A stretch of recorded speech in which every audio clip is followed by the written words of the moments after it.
আজকে যদি আপনার মৃত্যু চলে আসে তাহলে আপনার রেজাল্টটা কি হবে বলেন? যারা যখন ইবাদত করছেন না, আপনাকে এটা জানিয়ে দেয়, বুখারী এবং মুসলিমের একটি হাদিস, এটাও আবু হুরায়রা থেকে বর্ণিত, রাসূলুল্লাহ সাল্লাল্লাহু আলাইহি ওয়াসাল্লাম বলছেন যে রাসূলুল্লাহ সাল্লাল্লাহু আলাইহি ওয়াসাল্লাম বলছেন, ইন্নাল আবদা লা ইয়ামালু বিআমালি আহলিন নার। এমন মানুষ রয়েছে যারা জাহান্নামের কর্ম করেই যাচ্ছে, ইন্নাহু লামিন আহলিল জান্নাহ, অথচ সেই লোকটি জান্নাতি।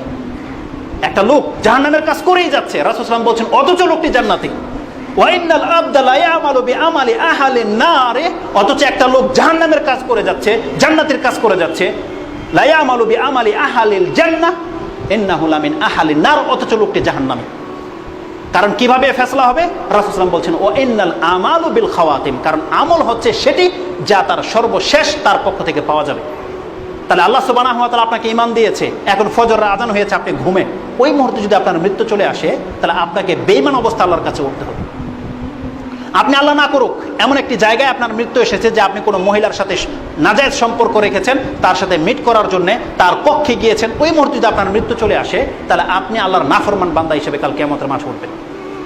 আপনি এমন সময় যদি আপনার মৃত্যু চলে আসে যে আপনি যানবাহনে কোথাও যাচ্ছেন, অথচ আপনার কানে হেডফোন লাগে, আপনি গান শুনছেন, মিউজিক শুনছেন, বা আপনি ফেসবুকে কোনো নোংরা মহিলার সাথে স্ট্যাটাস করছেন, চ্যাট করছেন, তাহলে আপনি জেনে নেন ওই মুহূর্তে যদি আপনার মৃত্যু চলে আসে, আপনি চিন্তা করে দেখেন আল্লাহ আপনার সাথে কি বিহেভ করবে বলেন। অথচ রাসূল সাল্লাল্লাহু আলাইহি ওয়াসাল্লাম বলছেন, ইন্নামাল আমালু বিল খাওয়াতিম, মানুষের সর্বশেষ আমলের উপরে নির্ভর করবে তার জান্নাত না জাহান্নাম। আজকে যারা অধিকাংশ আমাদের যাদের মুরব্বীদের দাড়ি সাদা হয়ে গেছে, আমি যে জিনিসটা সবচেয়ে বেশি ভয় পাই যে আমাদের দ্বীনী ভাইদের মাঝে কারো দ্বারা এত সে ইবাদত করে, এত নফল সিয়াম রাখে বা নামাজ আদায় করে, কিন্তু তার দ্বারা দেখা যায় এই পাপগুলো ঘটে যাচ্ছে। তখন দুঃখ হয়, ভয় হয় যে আল্লাহ না করুক এরকম ফিতনায় যদি আমাদের কেউ আল্লাহ ফেলে দেয়। একটা লোক 60 বছর ইবাদত করে যদি সে জাহান্নামী হয়, এর চেয়ে বড় ফিতনার কি হতে পারে বলেন? এই জন্য আল্লাহ সুবহানাহু ওয়া তাআলার কাছে আমাদেরকে তৌফিক চাইতে হবে। যে রাসূল সাল্লাল্লাহু আলাইহি ওয়াসাল্লাম আমাদেরকে যে শিক্ষা দিয়েছে, তুমি আল্লাহর কাছে চাও, আল্লাহুম্মা ইন্নী আসআলুকা, যে আল্লাহ সুবহানাহু ওয়া তাআলার কাছে চাইতে বলেছে যে আল্লাহুম্মা, যে আমি আপনাকে আল্লাহুম্মা আইন্নী আলা যিকরিকা ওয়া শুকরিকা ওয়া হুসনি ইবাদাতিকা, হে আল্লাহ তুমি আমাকে শক্তি সামর্থ্য দান করো যাতে আমি তোমার শুকরিয়া আদায় করতে পারি, যাতে আমি তোমার ইবাদত উত্তম ইবাদতকারী হতে পারি এবং আমি তোমাকে স্মরণ করা ব্যক্তি হতে পারি। আল্লাহ তুমি আমাকে সেই তৌফিক দান করো। কারণ আল্লাহ সুবহানাহু ওয়া তাআলা তৌফিক ছাড়া এটা কারো দ্বারা হবে না। এই জন্য আপনি যারা ইবাদত করছেন তারা চিন্তা করে দেখুন, রমজান মাসে আপনি 5 ওয়াক্ত সালাত আদায় করেছেন, উপরন্তু আপনি কিয়ামুল লাইলও করেছেন, কিন্তু আজকে ঈদের পর থেকে আপনার রেজাল্টটা দেখেন তো, আপনি নিজেই দেখেন আপনি কি করেছেন। অনেকের হয়তো 5 ওয়াক্ত নামাজ ঠিক নেই, অনেকে হয়তো 5 ওয়াক্ত সালাত আদায় করেছেন কিন্তু সেই কিয়ামুল লাইল ছুটে গেছে, কেউ অনেকে বেতর আদায় করেন না, হয়তো কেউ সুন্নত নফলগুলোকে আপনি তাওয়াক্কা করছেন না। অথচ আল্লাহ সুবহানাহু ওয়া তাআলা বলছেন, আস-সাবিকুন আস-সাবিকুন উলাইকাল মুকাররাবুন, যারা ইবাদতের মাধ্যমে আগে বেড়ে যাচ্ছে এরাই হলো সেই সমস্ত ব্যক্তি যারা আমার নিকটবর্তী বান্দা। আর আল্লাহ সুবহানাহু ওয়া তাআলা বলছেন, আমার নিকটবর্তী বান্দা হওয়ার জন্য, সাবিকুনদের অন্তর্ভুক্ত হওয়ার জন্য আল্লাহ যে মাপকাঠি রেখেছে তা একটা হাদিস পড়লে আপনি পুরোপুরিভাবে পেয়ে যাচ্ছেন। সেই হাদিসটি বুখারীতে রয়েছে, কিতাবুর রিকাব 81 নম্বর অধ্যায়ের 38 নম্বর পরিচ্ছেদে 6021, যা আগেও আপনাকে আমি হাদিসটি শুনিয়েছি। আবু হুরায়রা তার বর্ণনাকারী, তিনি বলছেন, قال رسول الله صلى الله عليه وسلم ان الله يقول من عادى لي وليا فقد آذنته بالحرب, যে ব্যক্তি আমার ওলির সাথে বেয়াদবি করবে, যে ব্যক্তি আমার ওলির সাথে শত্রুতা করবে, আল্লাহ বলছেন তার সাথে আমি যুদ্ধের ঘোষণা করছি। এই ওলিকে কোন ওলি? ওই কাররিবুন, যে ব্যক্তি আল্লাহ সুবহানাহু ওয়া তাআলার নিকটবর্তী ব্যক্তি, যে ব্যক্তি ইবাদত করে করে আল্লাহর একদম সান্নিধ্যে পৌঁছে গেছে, এই ব্যক্তিদেরকে আল্লাহ সুবহানাহু ওয়া তাআলা ওলি বলেছে। আর এর জবাব এই হাদিসের শেষ অংশে রয়েছে। আল্লাহ সুবহানাহু ওয়া তাআলা বলছেন, এই ব্যক্তি কিভাবে আমার ওলি হবে? ওয়ামা তাকাররাবা ইলাইয়া আবদি বিশাইইন আহাব্বা ইলাইয়া মিম্মা আফতারাতু আলাইহি। আল্লাহ সুবহানাহু ওয়া তাআলা বলছেন, কোন বান্দা যদি আমাকে সন্তুষ্ট করতে চায় বা আমার ওলি হতে চায়, আমার নিকটবর্তী বান্দা হতে চায়, সাবিকুম বিল খায়রাত, যেই কল্যাণকর কাজগুলো সে আগে বেড়ে যাচ্ছে করে, সেই কাজগুলোর মধ্যে আমি আল্লাহ পছন্দ করি, জান আমি নিজে ওই ব্যক্তির উপর ফরজ করেছি।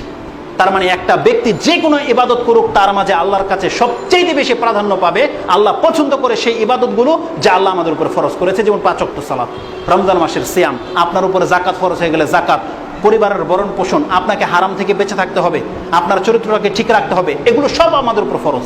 আল্লাহ বলছেন, যদি কোনো বান্দা এই কাজগুলো করে তাহলে সে এমন একটা কাজ করেছে যেটা আমি পছন্দ করি, এই ব্যক্তিকে আমি সেই যোগ্যতা দিয়ে দেই যে সে আমার ওলি হতে পারবে। এখন তাকে সে সার্টিফিকেট করা হয়েছে, তাকে পারমিশন দিয়ে দেওয়া হয়েছে যে সে ওলির কাতারে চলে এসেছে। সেই আমলটি হচ্ছে ফরজ ইবাদত।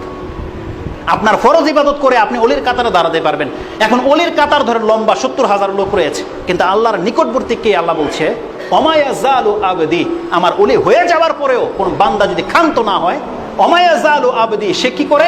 ক্ষান্ত হয়নি, আরো চেষ্টা করছে, বিন নওয়াফিল।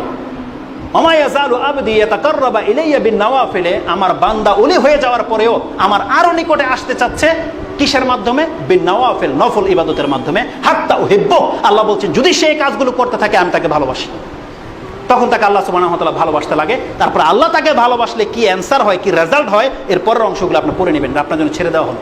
বুখারীর আরেকটি হাদিস আছে যেটা আপনি পাবেন 5529 অথবা 40-এ, তার আগের অধ্যায়ে পাবেন।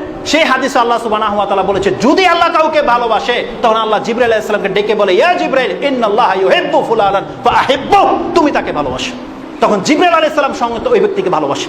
জিবরাইল আলাইহিস সালাম যখন ভালোবাসে তিনি আকাশে এসে বলে, ইয়া আহলাস সামা, হে আকাশবাসী তোমরা শুনে নাও, আল্লাহ ওই ব্যক্তিকে ভালোবাসে, তোমরাও তাকে ভালোবাসো। তখন সমস্ত আকাশবাসী তাকে ভালোবাসতে লাগে। শেষ পর্যন্ত আল্লাহ বলছেন এই ভালোবাসাটা আমি জমিনে নামিয়ে দেই, জনগণ তাকে ভালোবাসতে লাগে। তাহলে এটা কিসের ভিত্তিতে হবে? আল্লাহ বলছেন ফরজ ইবাদত, আর একটা হচ্ছে নফল ইবাদত।